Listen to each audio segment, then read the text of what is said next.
Bienvenidos al podcast Tu Psicólogo 69. El día de hoy hablaremos acerca de la reeducación sexual. Nos acompaña Amanda Córdoba, sexóloga clínica de profesión. Amanda, bienvenida. Qué gusto tenerte por acá. Cuéntanos un poquito más sobre ti, de tu formación profesional. Qué gusto estar aquí. Gracias por la invitación. Y pues, yo soy sexóloga clínica. Estudié en la Universidad de Almería. Soy psicóloga educativa también. Tengo una maestría en atención temprana. Y pues, ¿qué me motivó mucho? Para saber y conocer más en cuanto a la parte de la sexualidad, porque como país realmente nos falta mucho en este tema de la sexualidad. Bueno, de mi parte también bienvenida, espero que te sientas súper cómoda, súper bien. Este es un espacio creado para responder preguntas, para poder resolver inquietudes. Es un tema bastante controversial para la gente que nos está escuchando, nos está viendo, pues la sexualidad, ¿verdad? La reeducación sexual. Bueno, aquí vamos a eliminar mitos, vamos a ver cómo en realidad científicamente pues es tomado este tema, ¿no? Y también pues la connotación social, ¿sí? Espero que les guste, espero que se sientan súper bien con la presencia pues en esta ocasión de Amanda. Y lo que tú nos comentas de tu vida profesional, pues qué chévere, felicidades de parte nuestra. Espero que no sea la primera ni la última vez en tenerte aquí. Y este tema de la sexualidad es muy amplio. La primera parte, tu vida profesional, ¿verdad? ¿Qué le recomendarías a los chicos para que puedan seguir esta maestría? Sí, mira, hay muchos tabús todavía. Incluso el ser sexóloga es un poquito complejo. Ser sexóloga, mujer y joven, es complejo abrirse ese campo, porque tú vas, digamos, en nuestro país, digamos, tú ves odontología y no pasa nada, pero si ves un lugar donde diga sexología, a mí me ha pasado. Yo, soy directora del Centro de Bienestar Integral. Entonces yo ahí tengo la publicidad, ahí tengo sexología y la gente a veces malinterpreta porque no estamos educados. Como sociedad no tenemos una educación.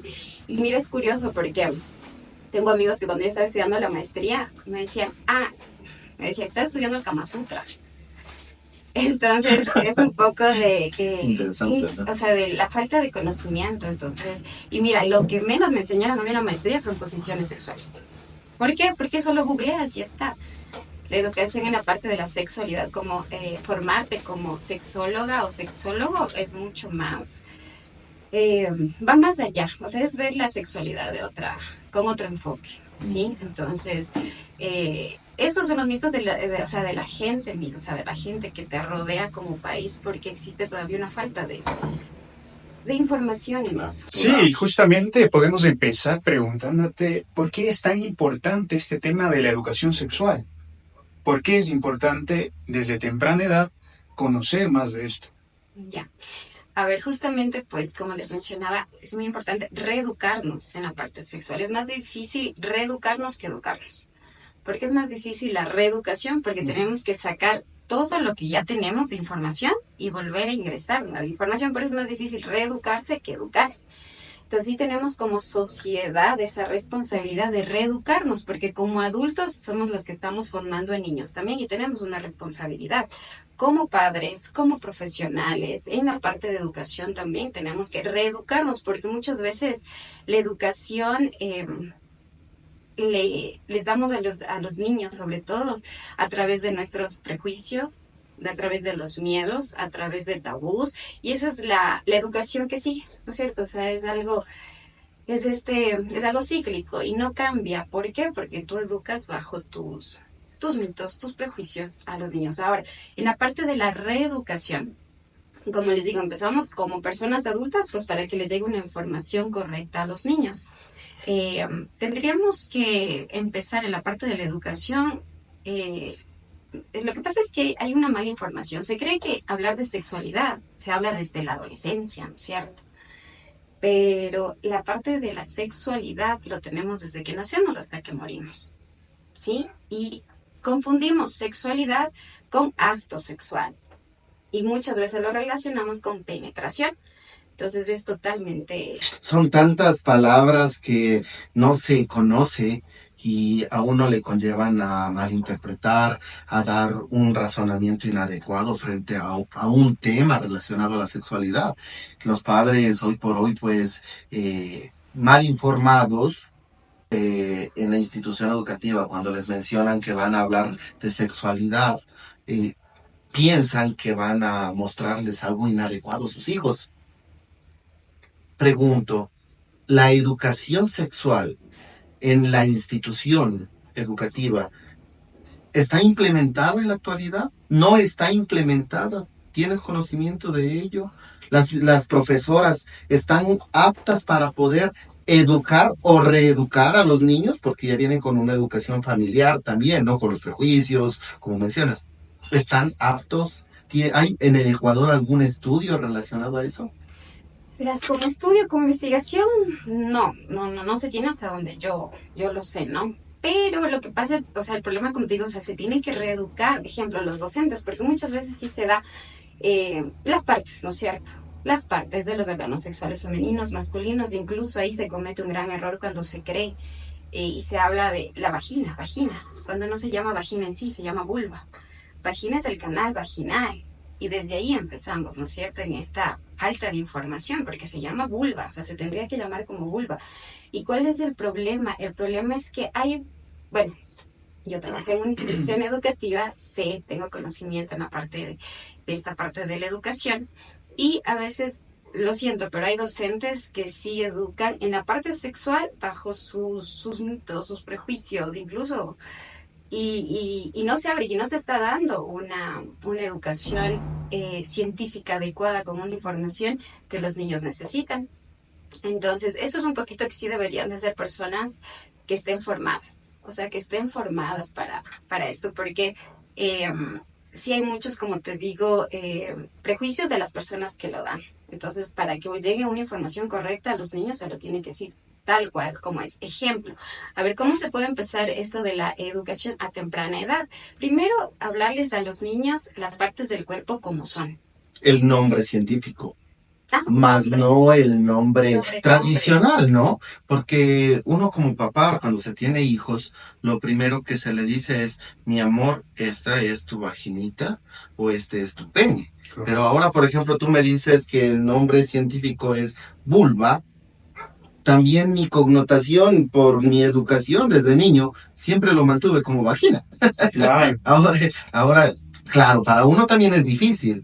Pero mira que tú estás como que en la parte correcta, pero hay algo más complicado en los padres de familia, en algunos, porque lo ponen sobrenombres. ¿Han escuchado los sobrenombres? ¿Cómo le ponen? Claro. Ya, entonces es pollito... o le ponen sobrenombres. O la pollita, el pollito. Exactamente, la pollita. Entonces, son sobrenombres. Es cuando yo doy educación sexual a los niños. Yo les hablo, y hay muchos niños que tienen vergüenza en hablar, decir el nombre tal cual, o sea, pene, vulva.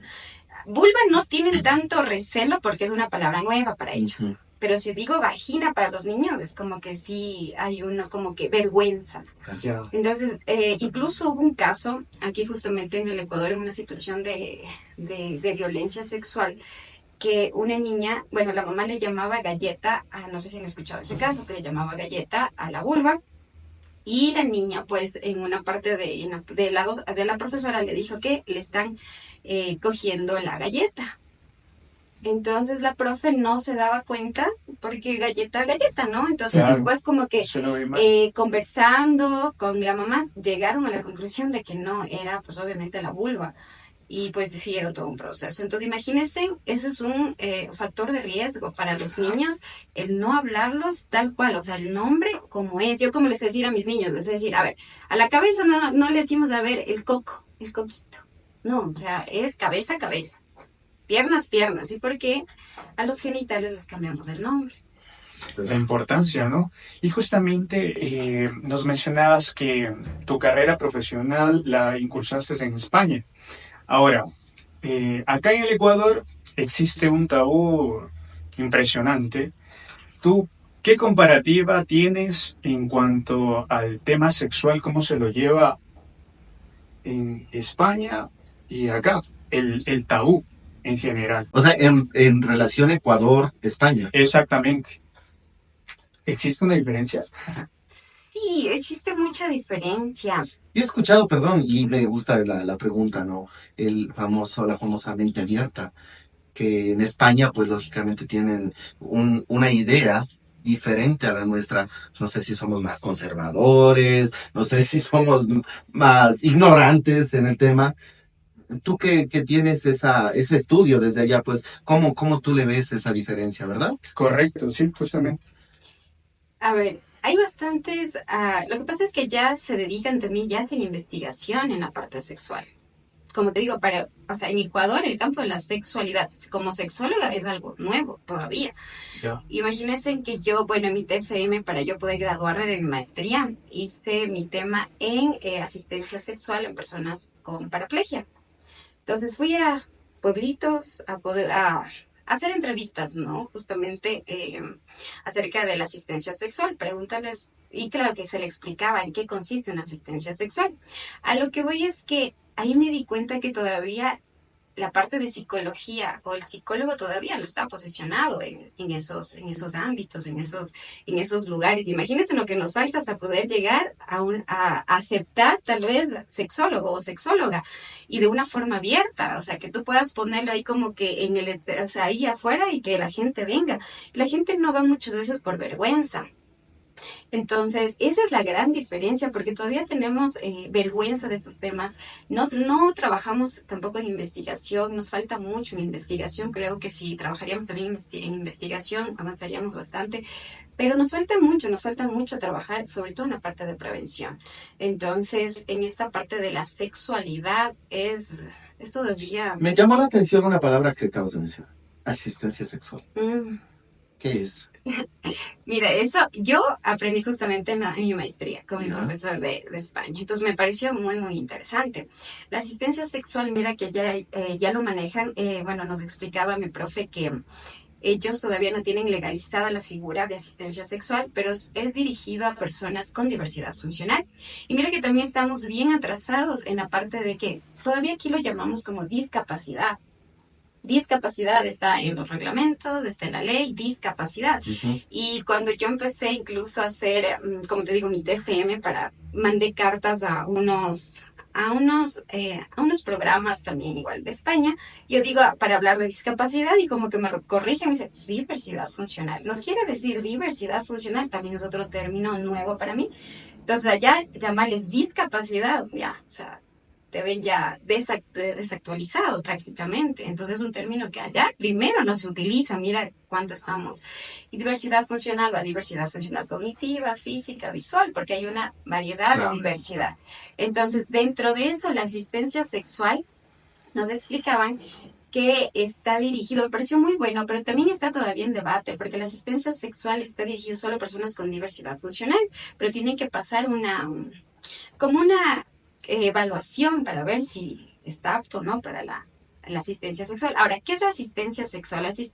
Hay asistentes incluso sexuales. ¿En qué consiste? En que tú te preparas para tener, sí, relaciones sexuales o actividad sexual con personas con diversidad funcional, solo para ese público. Este sería un buen negocio para las trabajadoras sexuales. Sí, ¿cuál es la diferencia? La diferencia es que son personas que no están preparadas para atender a esa población. O sea, tú tienes que formarte y tienes que saber de diversidad funcional. Entonces, esa es la gran diferencia, o sea, la formación. Y hay otra cosa, no solo es la parte de la, como te digo, penetración, se tiene que saber mucho de la sexualidad, porque el mismo hecho de hacerles conocer, o sea, de sensibilizarles de que no porque tienen ya, sobre todo la parte de una diversidad funcional, la parte física. Mira, cuando yo hice esto de mi TFM y cuando yo les preguntaba a personas con paraplegia, primero empezando que la mayoría de personas de aquí, de lo que hice también en el estudio, la mayoría de personas con paraplegia, bueno, aquí se llama discapacidad física adquirida, son hombres, la mayoría. ¿Por qué adquirida? Porque, o sea, por la parte, hay muchos que han sufrido accidentes y todo, y cuando yo les conversaba y justamente el término para ellos era algo nuevo, entonces yo les tenía que explicar, y mira cómo estamos, ¿no es cierto? Si para nosotros es todavía un tabú esto de la sexualidad. Imagínate si ahondamos más la parte de la discapacidad, ¿no es cierto? Como todavía se lo llama en nuestro país.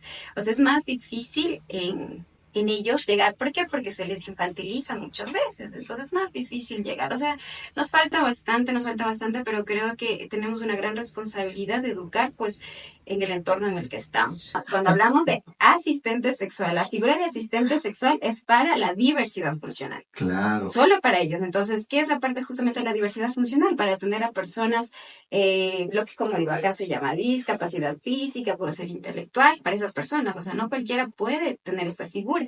Por eso se dice, por eso, porque creo que se malinterpretó lo que dije. Por eso te digo que todavía me mencionaban que en España todavía era un tema que estaba en controversia. Porque era, ¿cuál es la diferencia justamente de un asistente sexual y de la parte de la prostitución? Una persona parapléjica, ¿es necesario que experimente su sexualidad? Ya. ¿Cómo lo hace? Exacto. Mira, exacto. Con el asistente. Pero ¿cómo lo hace? Nosotros no tenemos figura de asistente Es que sexual. ese es un tema, ¿no? O sea, España, siendo España, o sea, un país en sus tiempos muy desarrollado, tienen esta controversia, ¿verdad? Todavía está. ¿Cómo estamos en el Ecuador? O sea, aquí estamos cero. Exacto, ¿por qué? Porque te digo, porque las personas, sobre todo en la parte, si hablamos de una diversidad funcional, en la parte intelectual, los infantilizamos tanto que creemos que no tienen sexualidad y son esos niños eternizados. Imagínate cómo estamos, ni siquiera es visible su sexualidad.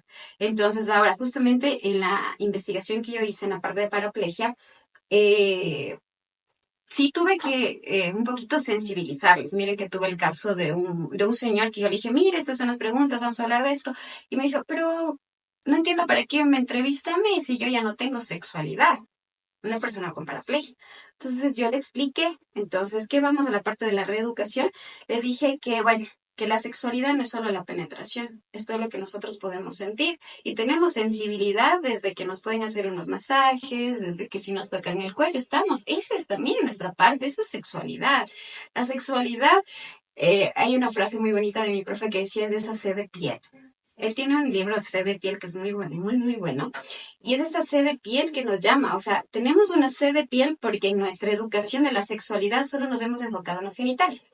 Y es los genitales. Pero el hacerte un masaje en los pies. Pero esa es la forma que tenemos que cambiar. O sea, lo que no hemos estado siendo educados, ¿no? Correcto. Entonces, cuando yo hablo con esta persona, yo le expliqué, le dije, no, mire la parte de acá, la sensibilidad. Entonces, él, mira, con un poquito que yo le dije, él me dijo, gracias. O sea, él se sintió muy agradecido por la forma diferente de ver su sexualidad. Entonces, yo me di cuenta que incluso ellos, la mayoría en los que yo les entrevisté, o sea, ellos no ven una necesidad de asistencia sexual, ¿sabes por qué? Porque primero se tendría que empezar por sensibilizarles y reeducarles en la sexualidad.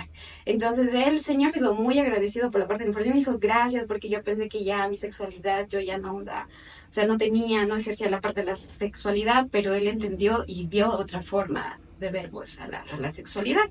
Entonces, ahí, obviamente hay otras partes, ¿no es cierto? Porque si hablamos de una paraplegia, sí, tal vez la parte Claro. no hay sensibilidad. Te comento que yo vi una película en relación a esta asistencia sexual de un señor que se quedó, había sufrido un accidente parapléjico y la asistente lo cuidaba, lógicamente, lo aseaba, le daba de comer.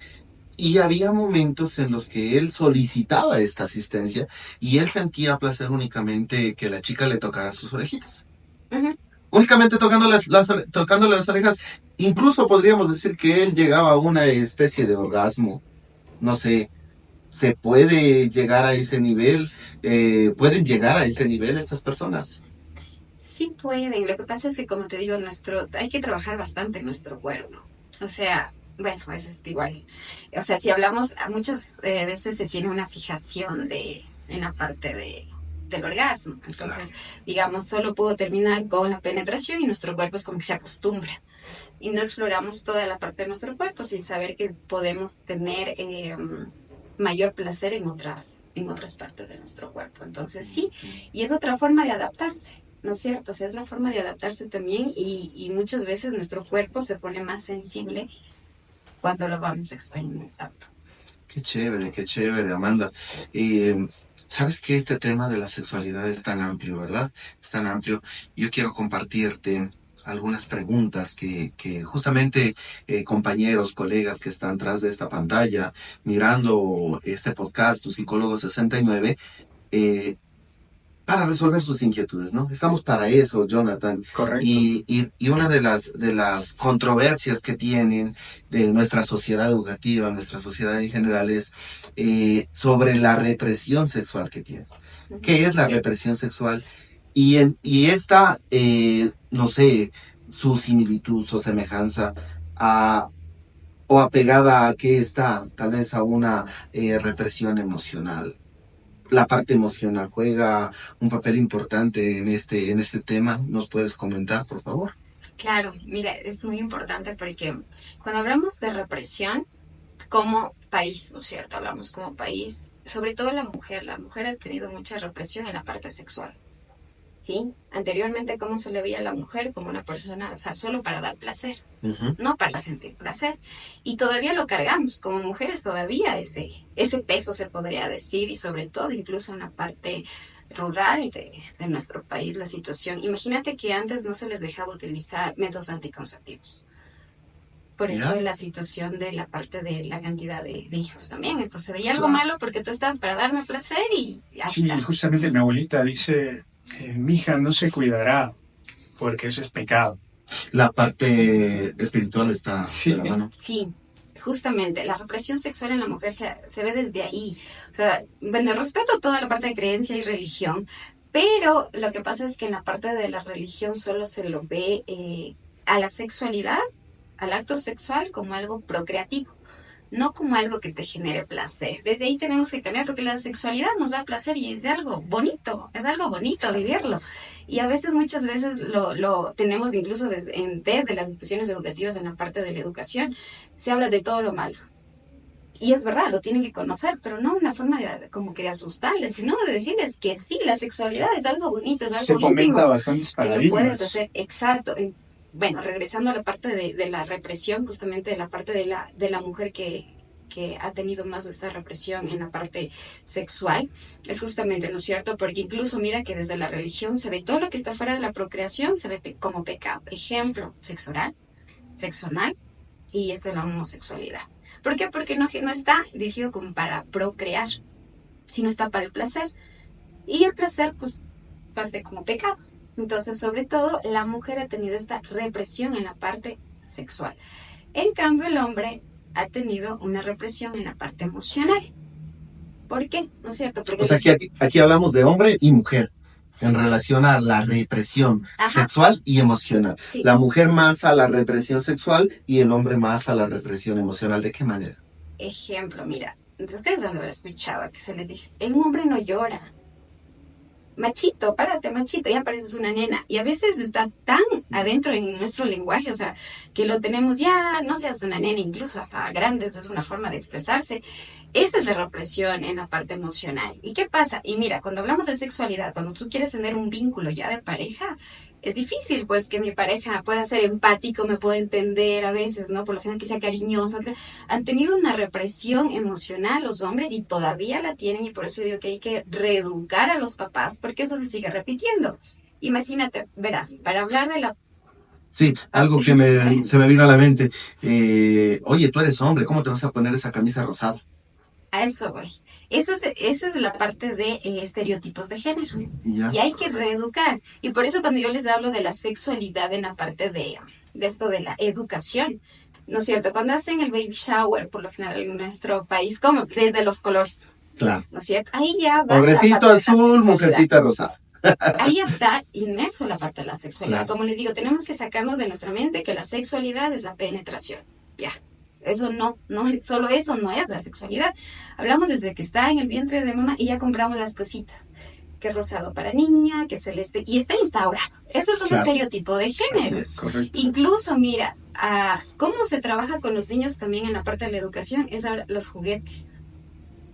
¿Qué ha pasado con los juguetes? Que para las niñas las cocinitas, para los varones las pistolas, la pelota. La pelota, claro. Cuando yo hablo con los papás, les digo, la educación se trabaja desde que nace. Entonces ellos se quedan así, la educación, la sexualidad. Entonces ellos se quedan, pero ¿cómo? O sea, ¿cómo hablo a mi hijo de sexualidad? No, la sexualidad está desde dejarle ser libre, porque los adultos son los que le ponen los estereotipos y les dicen, ¿no es cierto? No, los carritos para los niños, las muñequitas para las niñas. Y a veces se tiene esta falsa creencia de que si juega con muñecas se va a ser homosexual. Totalmente. ¿Y eso no pasa? Falso. No. Mira, me acabas de sacar una tremenda duda. No, para nada, no pasa. Y mira, ¿sabes? Ahí viene también la represión, porque lo único que estás consiguiendo si es que le dejas al niño experimentar y jugar con muñecas, es que en un futuro, si va a ser padre, sea un buen padre. ¿Ya? Porque claro, la mujer sí, ¿no es cierto? Las ollitas, los muñecos, los bebés, y ya le están instaurando. Pero está súper bien las ollitas para las niñas. Cuando sean grandes van a ser muy buenas cocineras para su esposo. Ya, ¿No? eso es algo. No, mentira. Es algo Claro, que sí, sí. y precisamente yo lo digo de esta manera déspota es porque el pensamiento del hombre, sí, el pensamiento del hombre dentro de nuestra sociedad es precisamente eso, ¿no? Marcar al hombre con las características de hombre y a la mujer con las características de mujer. Ahora, qué bonito saber, qué bonito entender que hay más, ¿no? Hay más cosas dentro de la sexualidad humana. Correcto. Imagínate, solo el hecho de decirle al niño, tú eres varón, toma esta volqueta, toma esta pelota. Y a la niña no. Puede que la niña a futuro sea una gran futbolista. ¿Y por qué le quitamos eso? Exacto. Y ¿qué tal? Como yo les digo a mis niños, mira, yo como les contaba, trabajo en una institución Sí. educativa. Ya. Y claro que yo, bueno, en la parte sí tenemos, bueno, trabajé en un DC, entonces sí tenemos la parte de los proyectos que se manejaba y teníamos dentro de esto los proyectos de sexualidad. Y claro que era un tema controversial, ¿no? Es para los papás, entonces lo que se trabaja sobre todo en los niños de 5 o 6 años, se les hizo un espacio donde tú tenías varias estaciones con juguetes, ¿no es cierto? Con las ollitas, con muñequitos, con la parte de belleza, con los carritos, mecánica y así. Y en este taller, los niños tenían que pasar, estaban mezclados, ¿no? Hombres y mujeres, pero tenían que pasar por todas las estaciones y jugar con todos los juguetes. En eso, ahí tú ya vas observando cómo está la educación. Y sí, la educación viene desde casa, desde todos los principios, de todo lo que tú estás instaurando en ese niño. Entonces estaban jugando y hay niños que se adaptan muy bien, no tienen problemas, juegan con los juguetes, pero hay otros niños que se quedan, no, es que mi papá no me deja coger las ollitas, mi papá no me deja coger las muñecas. Claro. Mi papá me dice que no coja los juguetes de mi hermanita. Entonces un niño se quedó así y dijo, no, yo no voy a coger porque mi papá no me deja.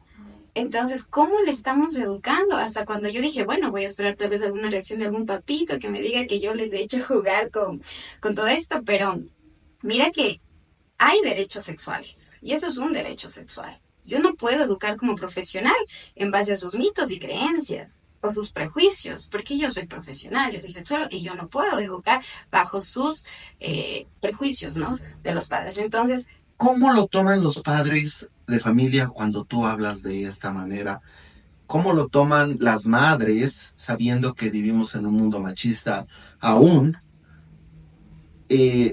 Porque esto es como que la mente tú en este momento, en lo personal, me estás abriendo de una manera increíble. Me estás cambiando incluso el pensamiento de cómo yo estoy creando a mis hijos o a mis hijas. ¿Cómo lo toman los padres de familia cuando tú te presentas de esta forma y con este profesionalismo que tienes referente a la educación sexual, pues? mira, en esta parte no he tenido ningún problema, o sea, no he tenido alguna situación de alguna demanda o alguna situación, ¿no? que se quiera poner, porque yo siempre soy muy profesional en las cosas, cómo se orienta, cómo se dice, y sobre todo hay que empezar primero con los papás sensibilizando, porque hay que sensibilizar. Incluso lo que yo sí tuve una vez un problema fue más con una docente que con los papás. Ah, ya. Ajá. Entonces los padres siempre aceptan de la mejor manera estos conceptos. Sí, porque bueno, la parte de los talleres, de lo que se manejaba, no ha habido ningún problema. Mejor, yo les decía a los niños y les decía a mis niños, a ver, les decía, porque verás, si tú vas a una juguetería y tú puedes decir, a ver, me da un juguete y por lo general te preguntan, ¿para niño o para niña? Y es que es un juguete para jugar, punto. Es un juguete para jugar, no hay juguetes ni para niños ni para niñas. Entonces, ese es, al final de todo este taller les decían mis niños, listo, ¿qué es lo que tienen que saber? Porque yo les decía, a ver, ¿hay algo de malo que los niños jueguen con las ollitas? Claro, después de hacer todo un proceso, ¿no? No, no tiene nada de malo, ok. ¿Y hay algo de malo que las niñas jueguen con los carritos? No, porque a ver, si en algún momento, por eso digo, si la mujer pues, quiere manejar un carro o el hombre quiere ser chef, no hay ningún problema, o sea, es eso. Entonces yo le decía a mis niños, bueno, entonces van a la casa y yo les decía, y le dicen, si el papá les dice que no, eso es un juguete para niños, eso es para niños, ustedes le dicen, los juguetes son para jugar. Y eso yo les decía, y los niños iban y les decían a los papás, ¿no? Entonces, en esto. Ahora, en la parte de adolescentes, cuando se daba la parte, bueno, yo trabajaba también en la parte de los adolescentes, y cuando se daban los talleres de los adolescentes, sí se les daba como un lenguaje para que, de ellos mismos, que salga de ellos mismos su lenguaje, ¿no? Cómo lo están percibiendo la sexualidad. Uh-huh. Pero te digo, no tuve un problema con los padres, tuve un problema con una docente. ¿Cómo fue? Ya, porque justamente era una docente que estaba ahí, se fue, bueno, al rectorado a indicar que no le parece la educación que se está dando, que se está hablando el tema, porque se está utilizando términos vulgares.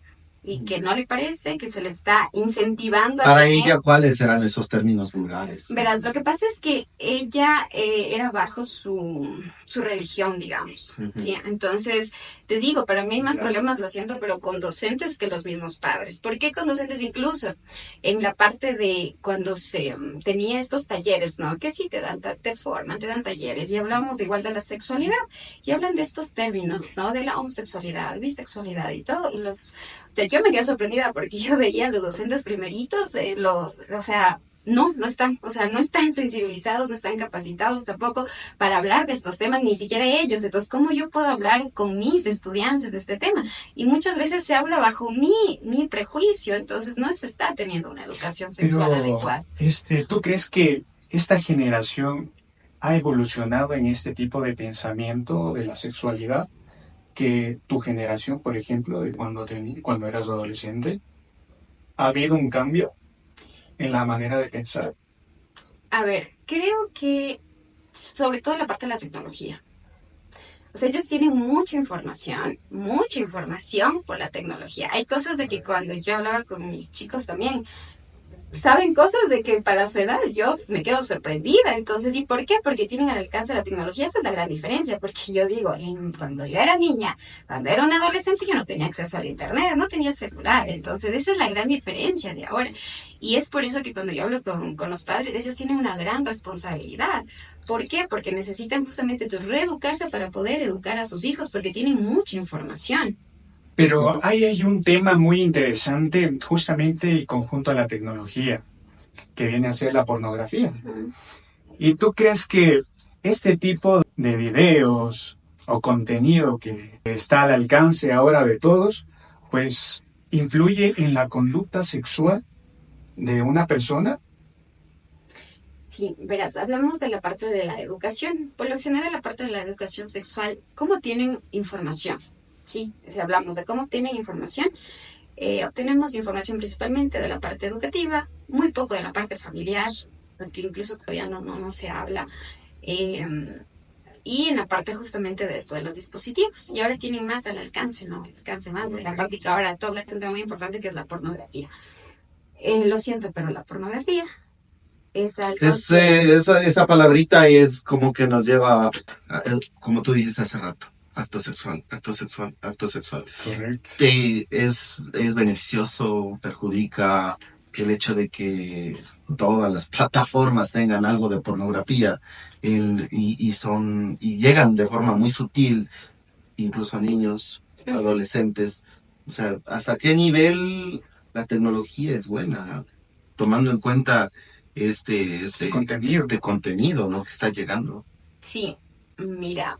Lo que pasa es que si como adultos o como padres no estamos también capacitados para poder nosotros hablar de este tema con los chicos, con los niños, porque la mayoría de personas es como que yo tengo una frase, ¿no? La mayoría de padres o educadores quieren ponerle puertas al mar. Ya, algo así tienen la parte de la sexualidad. Y a lo que vamos es esto de la tecnología. Entonces es como que yo no hablo de esto, mejor no hablo de esto, porque se piensa que si hablo de esto le estoy incitando a tener relaciones sexuales. O si hablo de homosexualidad, no vaya a querer, pues, también desde del mismo, claro, del mismo sexo. Entonces evitan hablar este tema. Ahora, ¿cuál es el problema actualmente? El problema mayor que tenemos, lo que tú mencionabas, la parte de la tecnología, que nos están bombardeando con mucha información, y muchas veces esa información no siempre es la correcta. Entonces, ahora, la parte de la pornografía ha sido, les han mal informado, sobre todo a los hombres. ¿Por qué? Porque los que más consumen pornografía son los hombres. No digo que las mujeres no lo hagan. O sea, las mujeres... Pero imagínate toda esta brecha que son las hay mujeres. La pornografía. No, es una broma, ¿no? Tú sabes que es como Sí, es. mira, como te digo, es una brecha bastante fuerte la que la mujer tiene de salir de esta represión sexual todavía. Pero es que ya te cuento también que hay muchas cosas muy importantes, ¿verdad? Porque de una cosa vamos al otro hilo, pero terminamos la parte de la pornografía. Claro. Eso es la pornografía. ¿Por qué se ha mal informado? Porque justamente solo en que nos centramos en la penetración. Y eso es lo que tiene en la mente, sobre todo la parte del hombre, que se cree que la sexualidad está en la penetración. Y mira que en la pornografía solo va a la penetración. Pero algo muy importante es el antes, durante y el después, que eso muchas veces no lo ves en la pornografía. ¿Ya? Y justamente, mira, topaban el tema de la represión sexual en los hombres, que justamente viene por este tema emocional. ¿Y tú crees que influye esto también en cuanto a la pornografía? ¿Tú crees que eso también desensibiliza al hombre? Eso puede también afectar a los adolescentes. Piensan que eso es normal. Dentro de un ámbito sexual, la pornografía o el acto que están realizando en ese video es algo normal. Todo mundo debe realizarlo de esa forma. Y el trato también que le dan a la mujer ahí, con mucho masoquismo, el hombre es el dominante y a la mujer... O sea, es lo que se ve en la pornografía, ¿no? ¿Qué nos puedes comentar sobre eso? Sí, mira, bueno, la parte primero de, obviamente, no salen personas muy dotadas, ¿no? Y a veces justamente se cree que esto, justamente la parte del tamaño, que si el tamaño importa, ¿no? Bueno, es que lo que pasa es que en la parte de la educación sí tenemos que saber cómo fisiológicamente funciona un hombre, cómo fisiológicamente funciona una mujer. Y dentro de esto, si hablamos del tamaño, ¿no es cierto?, de la información que nos llega, sobre todo desde la pornografía, es que la mujer, sobre todo, tiene la parte de un orgasmo, y el orgasmo hay orgasmos clitorianos, ¿ya? Y en esto, el clítoris, ¿saben dónde está el clítoris? Es difícil encontrarlo, pero sí, a veces se lo... No, claro, por supuesto. Es una recomendación también para las personas que nos están viendo.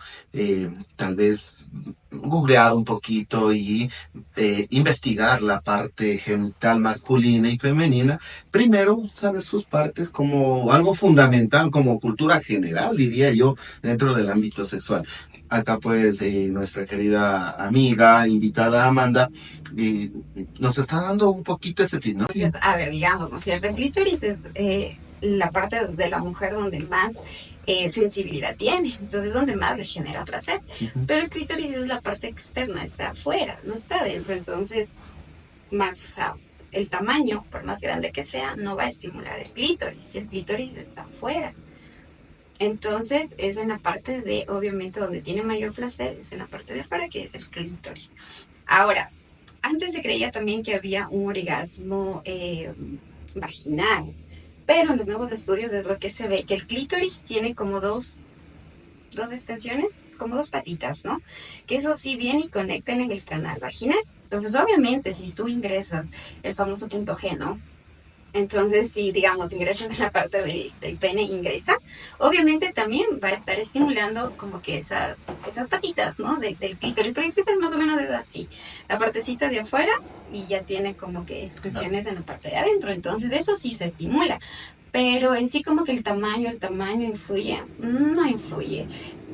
¿Sabes cuál es el problema? El problema es que los hombres están, como te digo, educados por la pornografía y se van justo al acto sexual. Tengo muchas pacientes, mujeres, que me dicen, imagínate que digan, no sé qué es un orgasmo, ¿ya? Wow. Cuando digan, no sé qué es un orgasmo. ¿Y tú qué haces cuando te llegan esos casos de que no saben qué es un orgasmo? ¿Tienen todavía ese prejuicio? Entonces, justamente es cuando dicen, es que no sé qué es un orgasmo. Y se trabaja. En la parte de terapia sexual, se manda a hacer tareas sexuales. Primero porque hay muchas mujeres que no aceptan su cuerpo. Entonces es la parte de confianza. Se trabaja primero en la parte de confianza en una mujer, en autoestima, porque hay muchos casos en que a mí también he escuchado a hombres, también pacientes que me han dicho, lo que pasa es que, ejemplo, estoy en el acto sexual y mi novia apaga la luz y no quiere que le vea. Y el hombre me ha dicho, y es verdad, el hombre es muy visual y es muy cierto, entonces, pero a mí me excita verla desnuda. Pero a la mujer le da un poco de vergüenza y mejor apago la luz, o prefiero tener mi acto sexual apagada la luz. Entonces, ¿qué trabajamos primero en las mujeres? En la parte de confianza, o sea, de aceptarse, aceptar su cuerpo. Y una tarea sexual es verse desnuda, o sea, en un espejo. Yo incluso le mandaba justamente a una paciente a bailar desnuda frente al espejo. Y yo le pregunto, ¿has hecho eso? No. Ya, ok, primero empezamos por eso, o sea, yo no te voy directo a la parte, o sea, primero tienes que trabajar en tu confianza. Entonces, en la aceptación de ti, de tu cuerpo. Entonces, eso es una tarea. Después otra tarea que se manda es que se conozca. Entonces, que se ponga incluso la parte del espejo en la vulva y se conozca, porque no se conocen justamente la parte de la vulva, cómo es. Después de eso, sí se trabaja justamente, otra tarea es que se masturbe. Bueno, la autoestimulación, ¿no? Que se autoestimule a la mujer. Pero cuando yo llego a este punto, hay muchas mujeres que, sobre todo las mujeres jóvenes, no hay tanto rechazo, ¿verdad? No hay tanto rechazo. Dice, ok, listo, lo voy a hacer. Y después digo, bueno, después me cuentas cómo te fue. Y ahí sí vamos subiendo. Si ustedes van viendo, o sea, se va subiendo, ¿no es cierto? En la parte de la masturbación, después se les recomienda con un juguete sexual. Y después, o sea, es primero tú, no vas directo a la pareja. O sea, tú tienes que trabajar. ¿Cuál es el problema de la mujer? Mira, también nos hemos ido al otro extremo. Si antes era la mujer de que solo estaba para dar placer, ahora la mujer también es muy astuta. No sé si han escuchado el que dice, no hay mujer anorgásmica, sino hombre inexperto. Sí, ¿No has escuchado esa frase? sí, claro. Ahora lo entiendo todo. Pero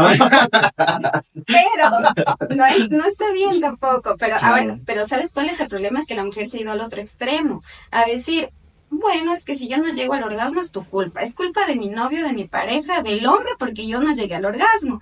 Y ahora el hombre se cree como el superhéroe, el que tiene que hacerle llegar al orgasmo a la mujer. Claro. Y eso es un error, porque yo, como les hablo a mis chicas, a mis pacientes, sobre todo les digo, mira que tú le estás dando un poder al hombre para que él te haga sentir placer.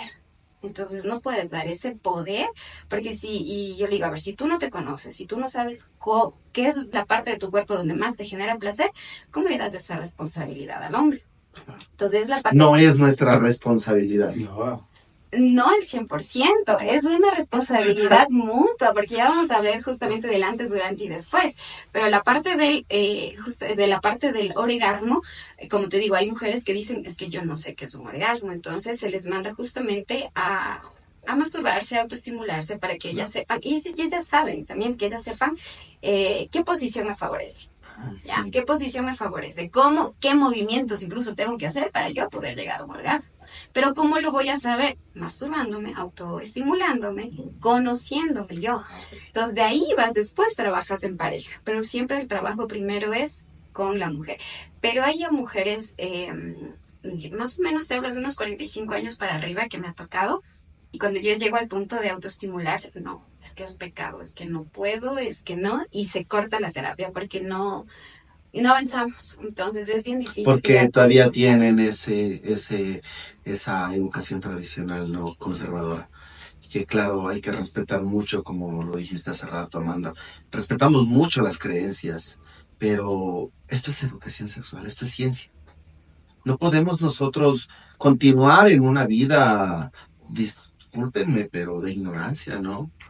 Creo que es el momento ya de a nuestros hijos, a nuestra familia, amigos cercanos, compartir estos temas tan importantes, que sepan que la sexualidad humana no es de represión, es de libertad mental, de libertad personal. Con una buena autoestima, como tú dices, una mujer puede sentir el placer, sentir la emoción de vivir una vida sexual activa, tal vez.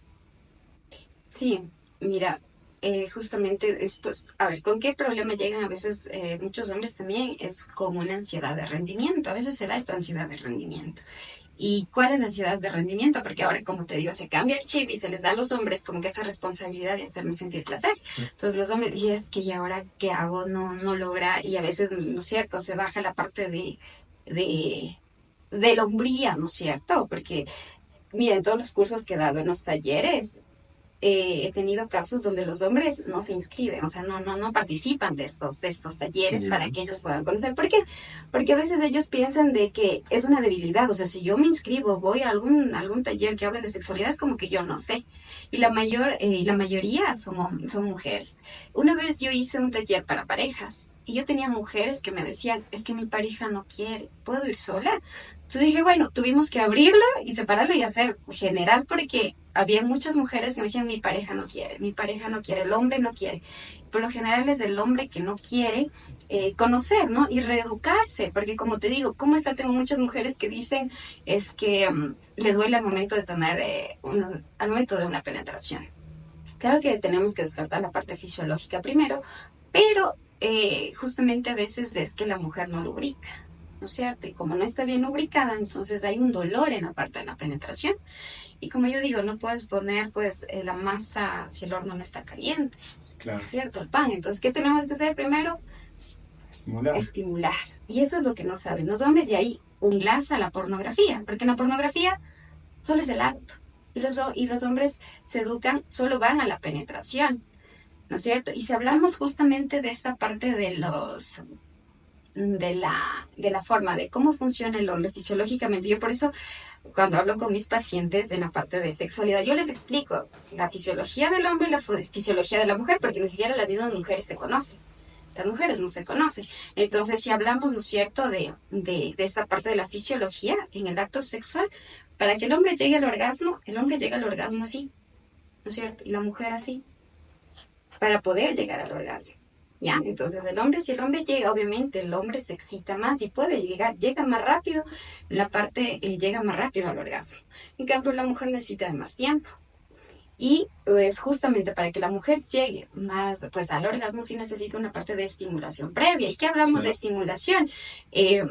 Juegos. O sea, si tú ya estás con una pareja, ¿no es cierto? Estás en una pareja. Y a veces cuando yo también doy estas terapias sexuales en pareja, se les manda a hacer también tareas sexuales, entonces se les... En pareja. En pareja también, pero primero siempre trabajo individualmente y de ahí unirnos a la parte de la pareja. Entonces, en esto tú trabajas la parte de caricias, besos. Y yo les sé decir también a los hombres, si tú estás muy excitado, no vayas a la penetración directa porque ahí es justamente, posiblemente, y se cree, ¿no?, que tengo eyaculación precoz. Y ya, llegas a terminar, pero la fisiología de la mujer es que tarda más, pero si no estoy bien estimulado voy a tardar mucho más. Entonces por eso se necesita estimular. ¿Y cómo estimulo? Y como digo, si ya estás en pareja, con mensajitos previos, con caricias, con besos. Y como yo también les digo a las parejas, no siempre vas a estar dispuesta, o sea, como con actitudes, siempre tener como que esta parte de, hablamos de la penetración, y a veces se cree que, bueno, si no hay penetración, no hay acto sexual. Yo les sé mandar también a hacer masajes, son masajes sexuales, masajes eróticos, masajes sensitivos, que tienes una conexión, una intimidad mucho más que la misma penetración. Vamos a adentrarnos un poquito a este punto que me quedó sonando, ¿no? ¿Qué es la energía sexual? Sí, mira, es algo nuevo también hablar acerca de la energía sexual, porque es un tema que no se ha hablado, ¿no? Mira, algo muy importante que tienen que saber en cuanto a energía es muy importante, porque cuando tú tienes un acto sexual, justamente es ese conjunto de las dos, es el intercambio de energía. Ahora, un dato curioso, la mujer gana energía sexual. Prácticamente en el acto sexual la mujer gana energía y el hombre pierde energía. ¿No es cierto? Y es justamente lo que tú hiciste. Corazón que después de que ya no quiero más. Exacto. Y eso es lo que necesita saber también la mujer, tanto el hombre, porque como no nos conocemos fisiológicamente, en la consulta tengo mujeres que dicen, es que mi pareja se duerme después del acto, ¿no es cierto? Y es muy normal, porque fisiológicamente es es normal, porque el hombre va, acaba con su energía y ya termina justamente con sueño, con ganas de descansar. Y algo para favorecer aquí la parte de la pareja, se recomienda, yo también les decía cuando está en la pareja, les he decir, bueno, pero como no se conocen, a veces se crea esta dificultad que después puede ser esta parte de, que puede generar un roce también en la pareja. Porque yo les decía, ok, sabemos que el hombre pierde energía, entonces qué genial que ya hablamos del después, el antes, durante y el después del acto sexual. El después es muy importante. Entonces, desde ese cucharita, desde ese abrazo, duérmete, ok, pero abrázale a tu pareja, ¿no? Y duermas y ya. Y ahí termina en el acto. Pero muchas veces, imagínate, la mujer pudo tener el mejor orgasmo y resulta que después el hombre se duerme y le da la espalda. Y la mujer, como, o sea, si hablamos en pareja, las mujeres son muy, muy sensibles, o sea, y es muy importante la parte emocional. Claro. Entonces, justamente el acto, en el antes, durante y el después, es muy importante. Entonces, eso en la parte de la energía sexual. Otra cosa también muy importante es que el hombre, cuando hablamos incluso de esto de la energía, él tiene que saber a quién da también su energía, porque a ver, y no es del, o sea, es, a veces no tienen... mucho, a veces se cree, ¿no? Esto de que, ¿han escuchado esto de que cuando le ven a una mujer como que enojada? Por lo general, ¿qué dicen los hombres? Sí, le falta. No le han dado. No le han dado. Porque exacto, sí. Tiene un gen, no le han dado.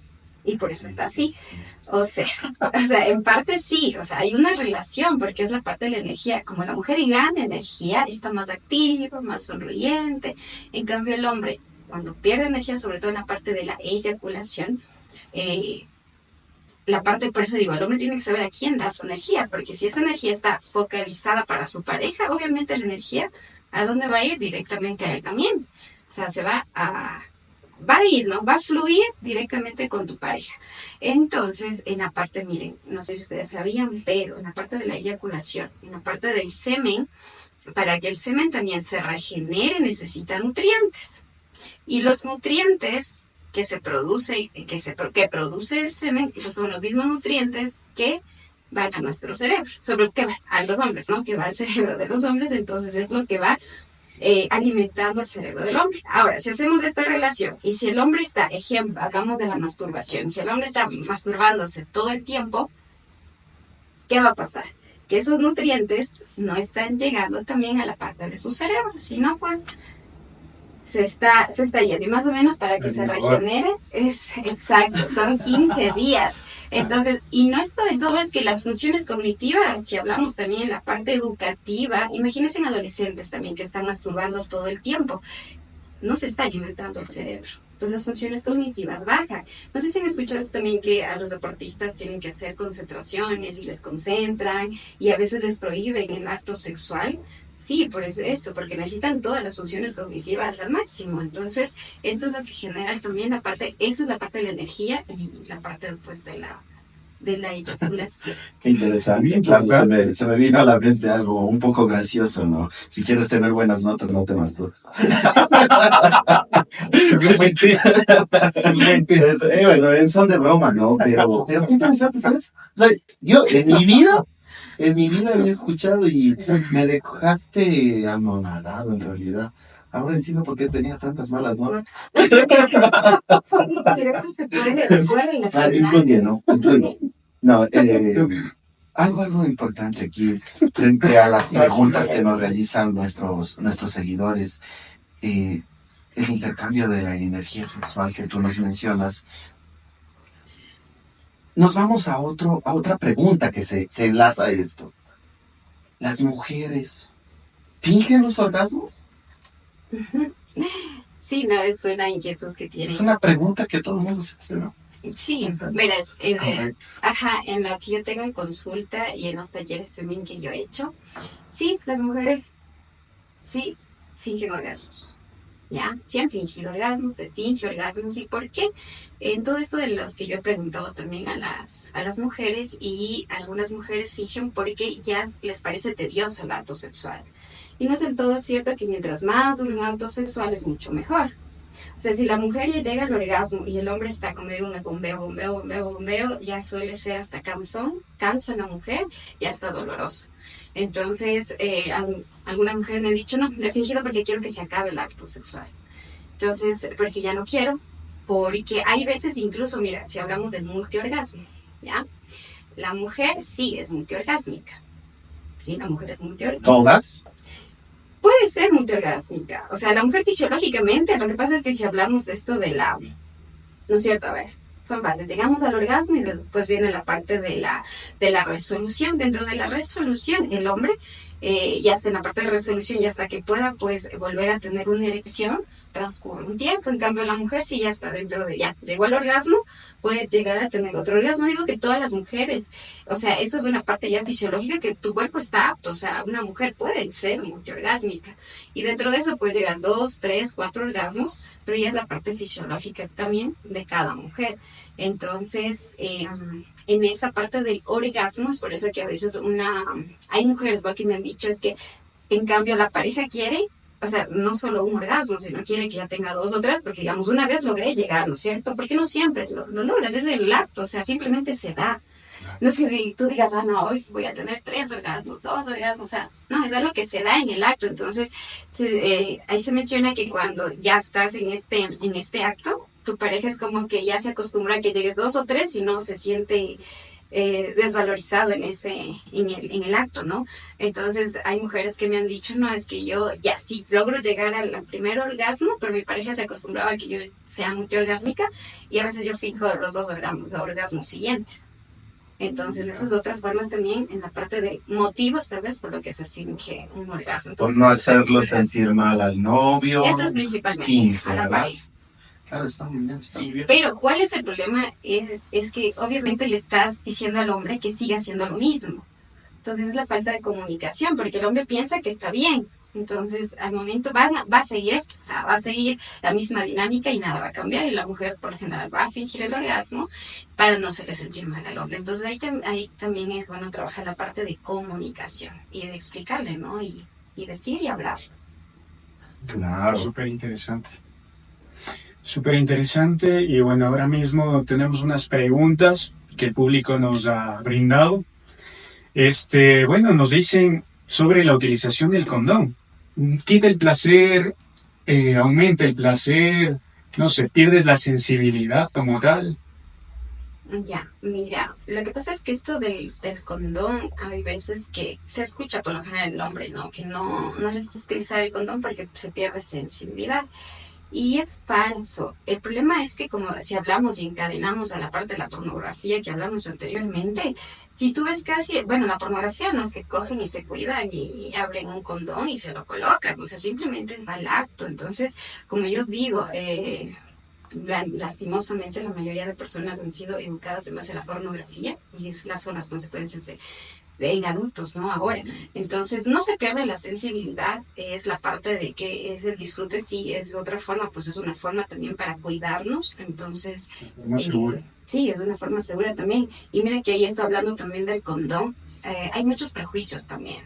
O sea, las mujeres, hay ese prejuicio, ¿no? De que qué tal si una mujer lleva condones para el acto sexual. ¿Qué se piensa en nuestra sociedad? ¿Ganosa?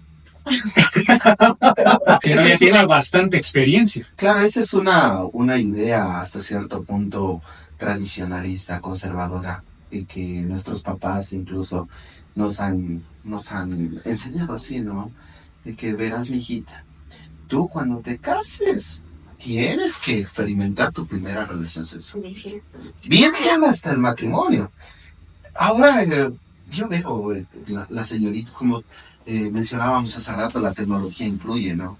El contenido que pueden encontrar en Google, en cualquier plataforma del internet, ya están informados. O sea, tienes que cuidarte con un preservativo, tener una vida sexual activa de la edad, y eso es otra pregunta que nos hicieron. ¿A qué edad? O sea, ¿a qué edad podemos iniciar una vida sexual? Ya. Justamente, bueno, aquí ya se tocó el tema. No hay una edad exacta. Yo cuando doy esto de educación sexual es cuando la persona, o sea, lo haga y tenga una conciencia de hacerlo por placer, no por algún chantaje o alguna, porque hay un chantaje, a veces hay un chantaje emocional, incluso desde la pareja, sobre todo. Ejemplo, que tal vez te digan, no, es que si no tenemos relaciones sexuales, no tenemos una relación.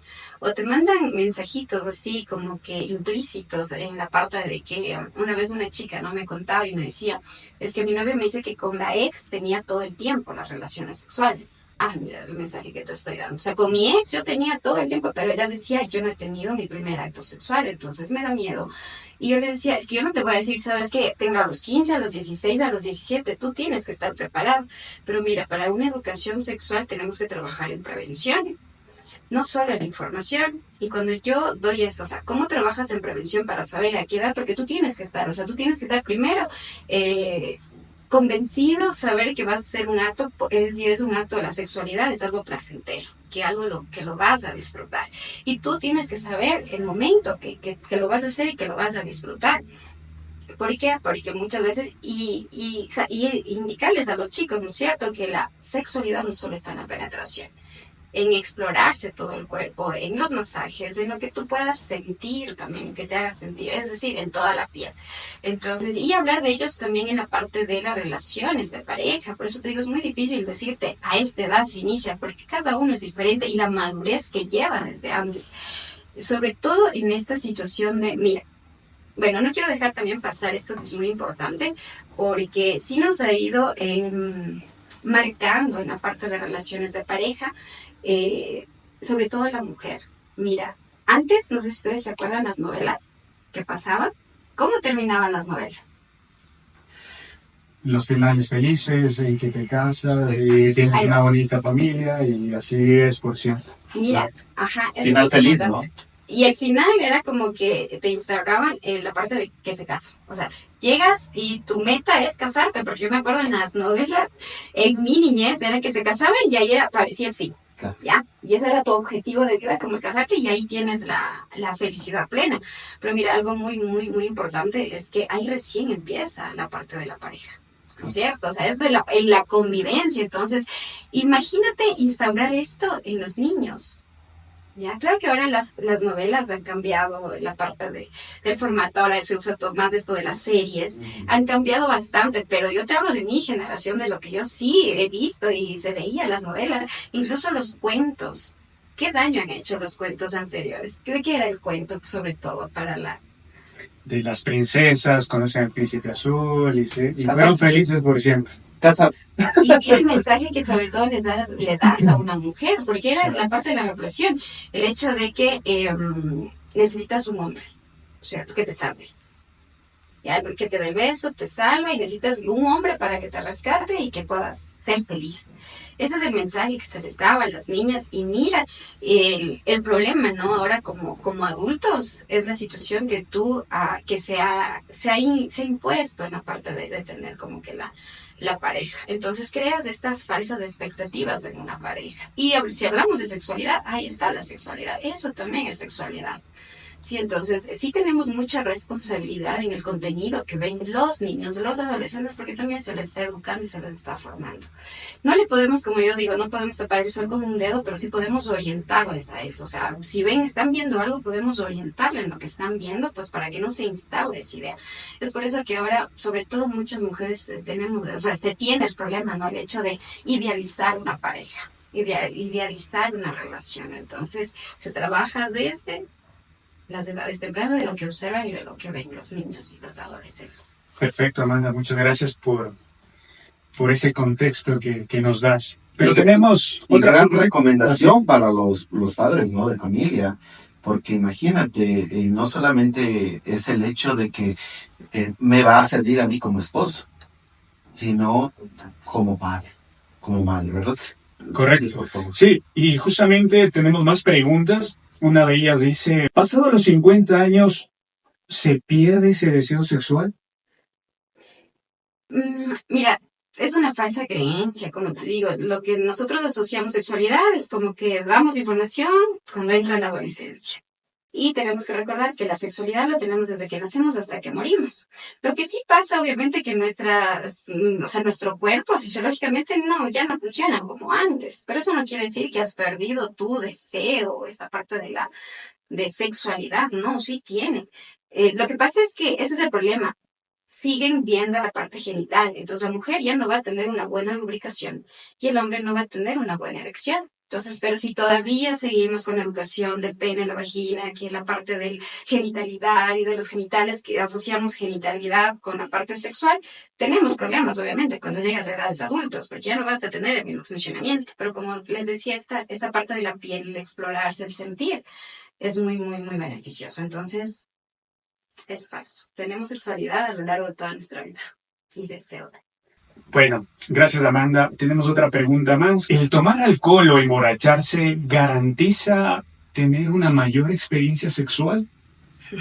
Eso es falso. Lo que pasa es que si hablamos de la parte del alcohol, sabemos que el alcohol llega a un punto donde sí llega a excitar, pues es un excitador de manera general, no solo sexual, sino te pone alegre, ¿no es cierto?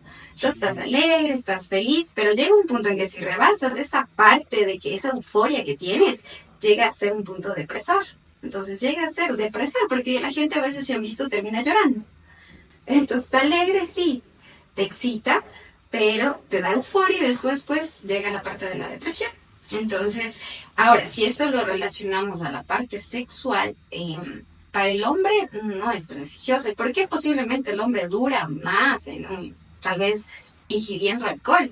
Es por la parte de que no se tiene una buena erección. ¿Por qué? A ver, para que el pene se ponga erecto es a través de la sangre, del bombeo de la sangre. Y el alcohol, ¿a dónde va? A la sangre, ¿no es cierto? Entonces no es algo, no te garantiza una mejor erección, que sí puedes tardar, por lo general el hombre puede tardar más en llegar al orgasmo, sí, pero no te garantiza, o sea, el alcohol no, de ninguna manera, como que te va a ayudar en un acto sexual.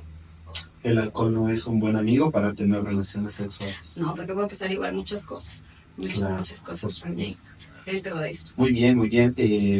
Mi estimada Amanda, mira, toda la enseñanza que nos estás dejando es muy importante y a mí también me hicieron una pregunta un poco especial.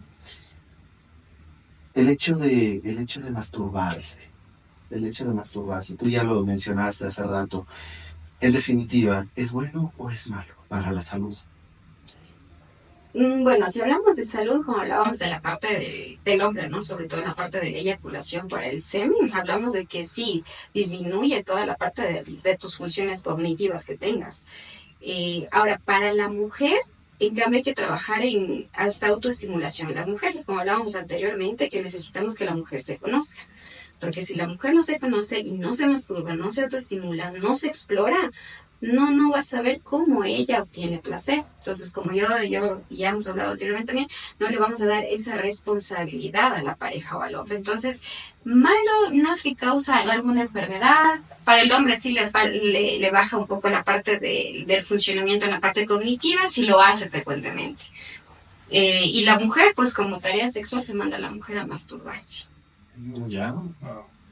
Bueno, y justamente con esto de enfermedades, digamos que te puede dejar estéril o puedes tener un menor número de probabilidades de engendrar una criatura porque ya no estás eyaculando con la misma cantidad por el hecho de masturbarte constantemente.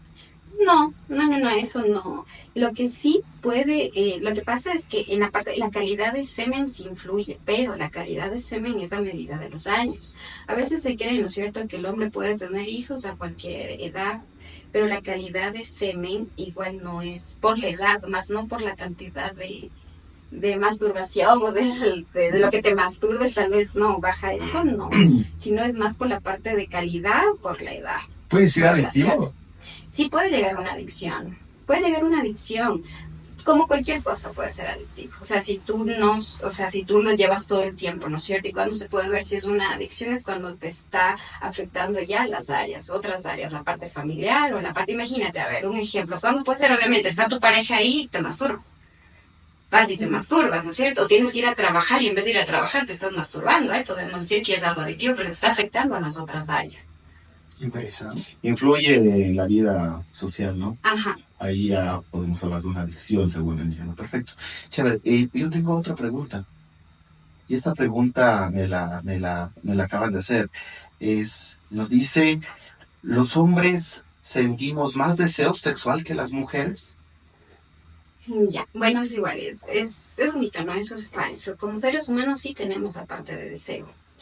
Pero si hablamos de nuestra sociedad, sí hemos sido, si regresamos, ¿no?, a la parte de la represión sexual en la mujer. Entonces era como que la mujer no puede sentir deseo, no puede sentir placer, sino el hombre, porque si no se ve mal. Entonces, no, el deseo está tanto en el hombre como en la mujer. Incluso, cuando hablamos de pareja, el ingrediente principal en un acto sexual es el deseo. O sea, cuando, digamos, estamos yo, sobre todo en una consulta en la parte sexual en pareja, en una terapia sexual en la parte de pareja, se consulta primero la parte del deseo. Porque si no hay deseo, es muy difícil llegar a todo el proceso, ¿no es cierto? A toda la parte sexual. El deseo es muy importante. Ahora, les voy a dar un tip para trabajar la parte del deseo en la pareja. Sí, te voy a dar un tip. Mira, incluso antes de ver la pornografía, yo les recomiendo literatura erótica, ¿sí? Más que la pornografía. Y cuando estás en pareja, mucho mejor. Entonces, si tal vez la parte del deseo ha bajado con tu pareja, ponte a leer libros, literatura erótica, lecturas eróticas, cuentos eróticos, porque haces volar tu imaginación. Y obviamente en estas lecturas va a llegar un lenguaje muy, hasta cierto punto que uno lo considera vulgar, ¿no? Pero mira la otra forma de poder excitarte por lo que tú lees, ¿no? O sea, visualmente, sobre todo para los hombres, apenas ven, digamos, una situación visual, ¡paf!, ya está. O sea, ya está en la parte de la excitación. Pero si tú empiezas a leer, vas explorando nuevas cosas y sobre todo tus sentidos y la imaginación. Ahora, ¿cómo metemos aquí la parte del deseo y la pareja? Tú comienzas a leer esto de las lecturas eróticas y puedes imaginarte, porque vas con tu imaginación, que la protagonista es tu pareja o el protagonista es tu pareja. Sí, es un tip también que se les da como en la parte de la tarea sexual para la parte del deseo.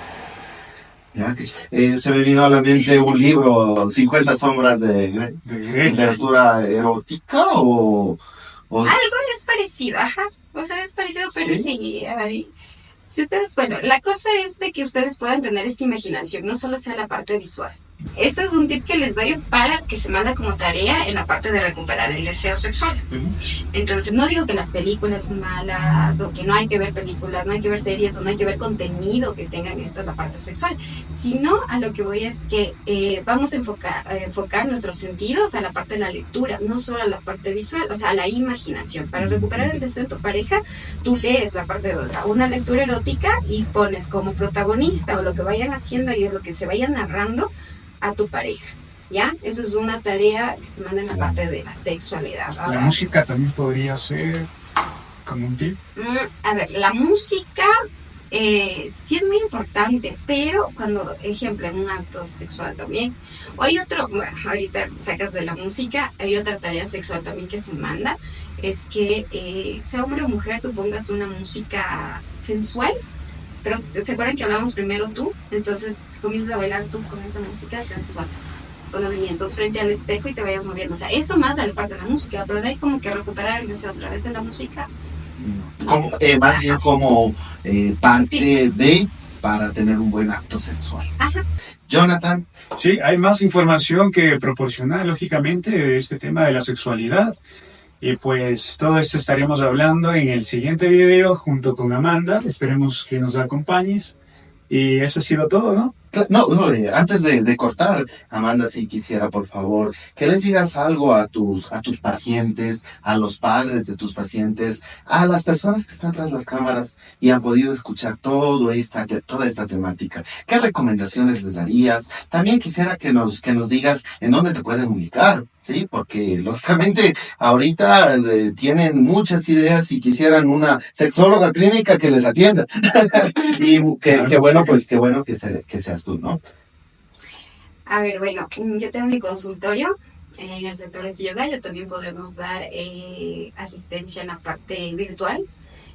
Soy la directora del Centro de Bienestar Integral y pues gustosos también de poderles ayudar, más que a mis pacientes, más que a las personas que incluso conocen mi trabajo, es a la persona, justamente que nuevos, ¿no? Que nos están viendo, es la responsabilidad que tenemos como personas también. Primero, como yo les decía, esta reeducación sexual, porque cómo estoy educando, imagínense la responsabilidad sobre todo que tienen los padres también, porque yo como sé decir, como adultos, estés bien o estás mal, eres un adulto, pero si tú eres padre, sobre todo es la responsabilidad que tú tienes con ese niño o niña que tú estás formando. Entonces, de ahí va primero educarnos para poder educar a los niños y a los adolescentes. Entonces, el reeducarnos, el también de ver a la sexualidad de una forma diferente. Y hemos hablado de que no es solo la parte genital, sino es toda la experiencia, es toda nuestra piel que tenemos, la parte de sensibilidad. Y puedes disfrutar. La sexualidad no es algo malo, la sexualidad es algo bonito que lo podemos disfrutar, obviamente sanamente, sin hacer daño a nadie. Y pues de mi parte, muchísimas gracias por la invitación y un gusto haber estado aquí. No se olviden de darle like al video, compartir, suscribirse y comentar. Déjenos sus comentarios, que eso a nosotros nos va a ayudar a crecer como podcast y estamos para servirles al 100%. Muchas gracias. Bye bye.